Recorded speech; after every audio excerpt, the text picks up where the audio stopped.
हरे Krishna. Shrimad Bhagavatam canto 4 chapter 18 Prithu महाराज द्वारा पृथ्वी का दोहन।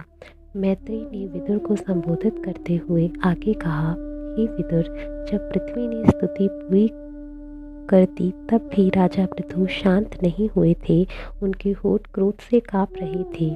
यद्यपि पृथ्वी डरी हुई थी, किंतु उसने धैर्य धारण करके राजा को आश्वस्त करने के लिए इस प्रकार कहना प्रारंभ किया, हे भगवान, आप अपने क्रोध को पूर्णतः शांत करें और जो कुछ मैं निवेदन कर रही हूँ उसे ध्यानपूर्वक सुने। कृपया इस ओर ध्यान दें। मैं भले ही दीन हूँ, किंतु बुद्धिमान व्यक्ति सभी स्थानों से ज्ञान के सार को ग्रहण करता है। जिस प्रकार भौरा प्रत्येक फूल से मधु संचित करता है, मानव समाज को इस जीवन में ही नहीं वरन अगले जन्म में भी लाभ पहुँचाने के लिए बड़े बड़े ऋषियों तथा मुनियों ने जनता की संपन्नता के अनुकूल विभिन्न विधियों की संस्तुति की है। जो कोई प्राचीन ऋषियों द्वारा बताए गए नियमों तथा आदेशों का पालन करता है, वह व्यावहारिक कार्यों में उनका उपयोग कर सकता है।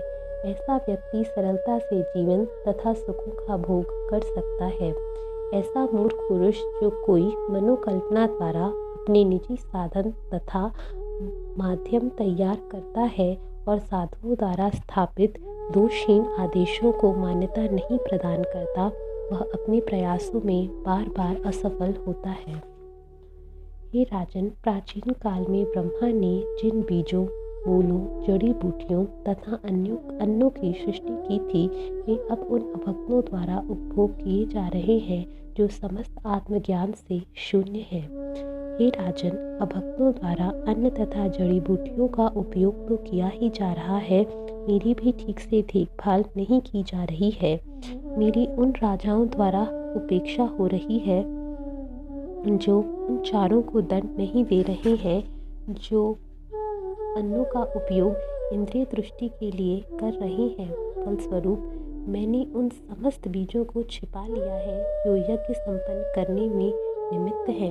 मेरे भीतर दीर्घ काल से भीगे रहने के कारण सारे धान्य बीज निश्चित रूप से जीर्ण हो चुके हैं। अतः आप तुरंत आचार्यों अथवा शास्त्रों द्वारा बताई गई मानक विधि से उन्हें निकालने की व्यवस्था करें। हे परमवीर, जीवात्माओं के रक्षक, यदि आप जनता को प्रचुर अन्न देकर उनके कष्टों का निवारण करना चाहते हैं और यदि आप मुझे धोकर उनका पोषण करना चाहते हैं, तो इसके लिए आपको उपयुक्त बछड़ा तथा दूध रखने के लिए दोहनी की व्यवस्था करनी होगी। साथ ही दूहने वाले का भी प्रबंध करना होगा, क्योंकि मैं अपने बछड़े के प्रति अत्यंत वत्सला होंगी। अतः मुझसे दूध प्राप्त करने की आपकी मनोकामना पूरी हो जाएगी। हे राजन, मैं आपको बता रही हूँ कि आपको समस्त भूमंडल की सतह समतल बनानी होगी।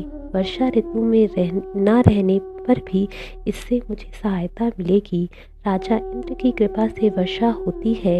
इससे वर्षा का जल भूमंडल पर टिका रहेगा, जिससे पृथ्वी सदैव आर्द्र नम रहेगी और इस प्रकार से यह सभी तरह के उत्पादन के लिए शुभ होगा।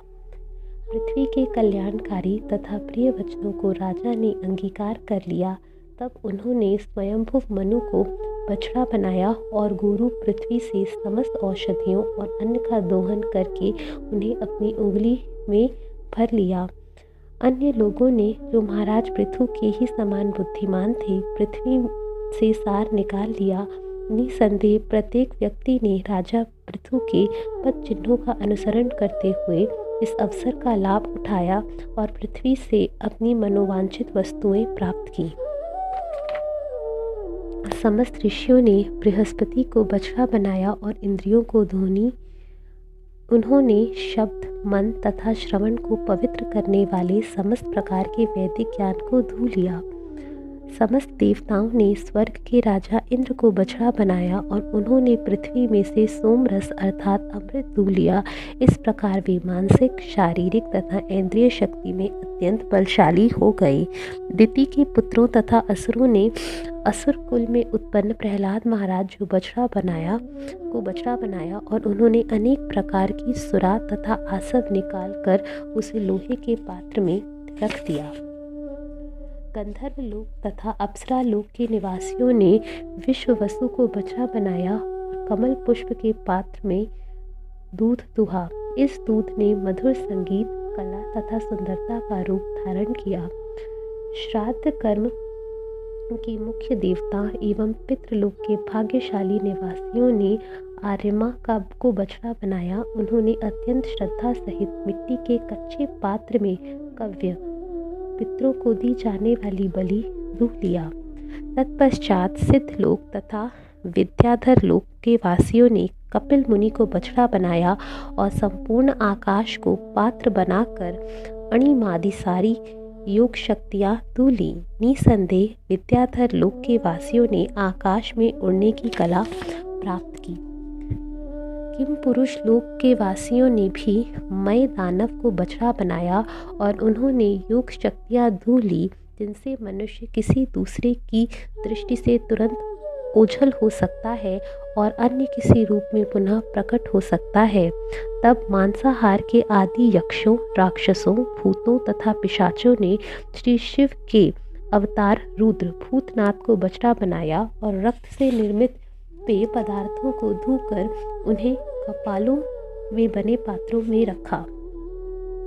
तत्पश्चात फन वाले तथा बिना फन वाले सांपों, नागों, बिच्छुओं तथा अन्य विषैले पशुओं ने पृथ्वी के दूध के रूप में अपना अपना विष धू लिया और इस विष को सांप के बिलों में रख दिया।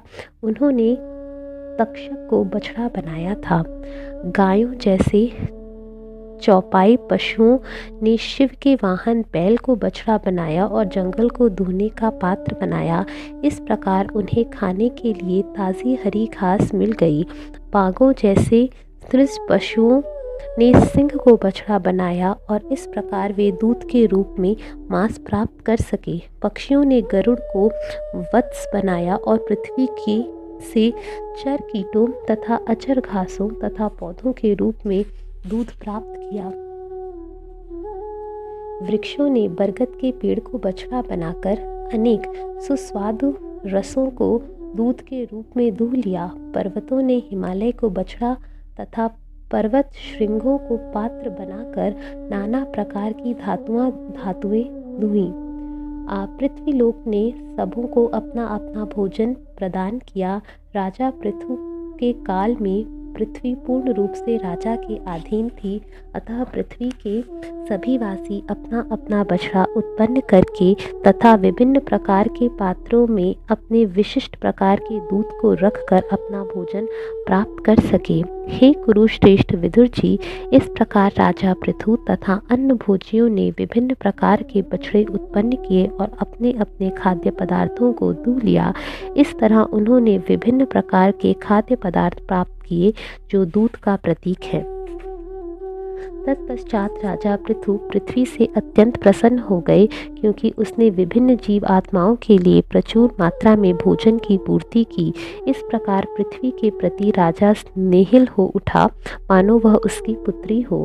फिर राजधिराज महाराजा पृथु ने अपने बाण की शक्ति से पर्वतों को तोड़ कर भूमंडल के समस्त ऊबड़ खाबड़ स्थानों को समतल कर दिया। उनकी कृपा से भूमंडल की पूरी सतह प्रायः सपाट हो गई। राजा पृथु अपनी सारी प्रजा के लिए पिता तुल्य था। वह उन्हें उचित जीविका देने में प्रत्यक्ष रूप से व्यस्त था। उसने भूमंडल की सतह को समतल करके जितने भी निवास स्थानों की आवश्यकता थी उनके लिए विभिन्न स्थल नियत कर दिए। इस प्रकार राजा ने अनेक प्रकार के गांवों, बस्तियों, नगरों की स्थापना की और अनेक किले, ग्वालों की बस्तियां, पशुशालाएं, छावनियाँ, खाने, खेतीहर बस्तियां तथा पहाड़ी गांव बनाए। राजा पृथु के शासन के पूर्व विभिन्न नगरों, ग्रामों, गोचरों इत्यादि की सुनियोजित व्यवस्था न थी। सब कुछ तितर बितर था और हर व्यक्ति अपनी सुविधा के अनुसार अपना वास स्थान बनाता था। किंतु राजा पृथु के काल से नगरों तथा ग्रामों की योजनाएं बनने लगी। हरे कृष्णा।